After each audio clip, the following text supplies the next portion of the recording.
민주당을 좀 보면요. 하위 20% 현역 의원 명단 통보 예정이라고 해서 당내 긴장감이 감돌았습니다. 만약에 여기 비명계 의원들이 다수 포함이 되면 계파 간 갈등이 좀 극대화될 수밖에 없지 않을까 이렇게 예상이 되는데 어떻게 예상하고 계십니까? 비명계 의원이 뭐 주로 포함될 거다 이런 것은 꼭 그렇지는 않을 걸로 보여요. 네. 우선은 민주당의 의석수가 많기 때문에 20% 정도 되면 거의 30명 정도 되는 거거든요. 그러면은 비명계 의원 일색이다 이렇게 보기는 이제 어려울 것 같고요. 다만 평가 방식이 조금 바뀌었잖아요. 네. 정성 평가가 조금 강화되고 그래서 그런 것들이 이제 오해의 지점이 있을 수는 있지만 비율이나 이런 것이 의석수가 많기 때문에 비명계 의원 일색이다 이렇게 보기는 어려울 것 같고요. 친명 비명 다 고루 들어갈 수밖에 없다. 저는 그럴 수밖에 없다고 봅니다. 그런데 이제 특징이 보통 하위 20% 평가하면 민주당 좋은 지역구 그리고 다선 의원이 해당될 가능성이 매우 높습니다. 그래서 근데 이제 비명 의원 중에 다선 의원들이 상징적인 분들이 몇 분 계시거든요.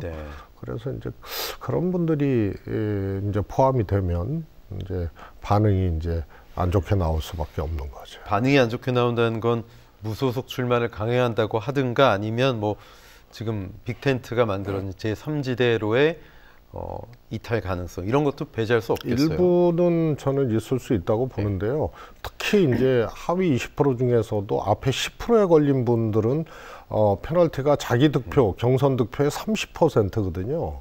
그 다음에 뒤에 20%, 10%부터 20% 사이에 걸린 분들은 감점이 20% 감산을 하게 돼 있단 말이에요. 30% 감산이면 살아남기 쉽지 않겠네요. 쉽지 않은 겁니다. 그러니까 경선에서 60%를 득표를 해야 승산이 있는 거죠. 그러니까 6대4 정도가 나와야 승산이 있는 거죠. 압도적이어야 그죠? 그렇습니다. 그래서 이제 일부 앞에 10%에 해당되는 분들이 일부 이탈할 가능성은 있죠. 네. 자, 그런데 그 명단이 나오기도 전에 좀 소식들이 들려오고 있는데 삼선의 도봉갑의 인재근 의원이죠. 이분에 대해서 이재명 대표가 직접 불출마를 요청해서 인재근 의원이 발끈해서 요청을 해서 이재명 대표 직접 만나기까지 했다는 거 아니에요? 이렇게 되면 이분은 김근택의 핵심이기도 하고 상징적인 또 다선 여성 의원인데 당내 파장이 좀 있을 거라고 보십니까? 어떻게 보십니까? 수용을 했기 때문에 좀 잦아들까요?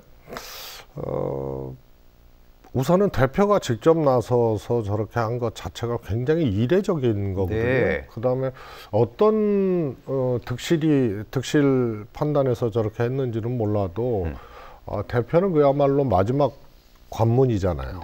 그래서 저렇게 나서신 것이 썩 좋은 방식은 아니다라는 생각이 듭니다.